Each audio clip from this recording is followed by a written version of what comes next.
These parts are really well packaged in here. There's nowhere for them to really move around. First part we got here, we got our hydraulic couplers.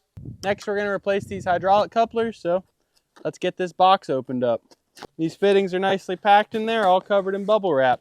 Those look a lot better. And there's our other one.